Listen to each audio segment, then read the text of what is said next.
سکتے تے نہ کوئی فیصلہ کر سکتے. پھر کوئی لوگ یہ چیزاں بھی پیش کر دے آ جان گیا انشاءاللہ کہ اگر وہ فلاں آدمی غلط ہوں تو لوگ اس کو پھر جڑے نا وہ جوائز کیوں لیں رہے, وظیفے کیوں لیں رہے. اے بے دین گروہ جڑے ان کی دلیلاں وڈیاں کہ نالے تسی آندے حکمران برا سی, یہ وظیفے کیوں لیں سی, کئی لاکھ روپیہ انہوں کو لیں سی. یہ بھی شکر ہے کہ علماء اسلام دے تے بحثاں کر کے یہ مسئلے حل کرتے جوائز الصلاطین دے باب بدے کہ حاکم ظالم بھی ہوئے بے ایمان بھی ہوئے, وہ اگر وظیفہ دے یا اس تو کوئی شے حاصل ہوئے تو دے لین تو انکار نہیں کرنا چاہیے. یہ دلیل نہیں بنتی بھی وہ نیک ہے لے کیوں رہا ہے.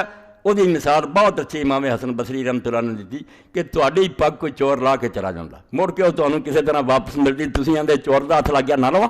مسلمانوں کا مال تے ظالم نپ کے بیٹھے, وہ کسی طریقے اگر مسلمانوں نے واپس ملتا تو ہر عالم دا حق ہے, تو عام مسلمان کا اپنا حق وصول کر لے. وہ آخے نہیں ظالم بادشاہ کا ہاتھ لگ رہا میں تو انہوں نے ہور فائدہ ہو کہ مرو بھکھے. پھر اس تو یہ اللہ دے دین دے عالماں نے مسئلے حل کیتے, اللہ دی انہوں نے بے شمار رحمت ہوئے کہ وظیفہ لینا بھی دلیل کوئی نہیں کہ وہ حکومت ٹھیک ہے تو اتنے راضی ہے. وہ اپنے حق جڑے وصول کرنے بالکل جائز ہے اور درست, اندر کوئی نہیں گل خرابی دی. اللہ دا دین آتا کہ وہ ظالم ہے تو پے ظالم ہون گے, تہاڈا حق ضرور شریعت بنتا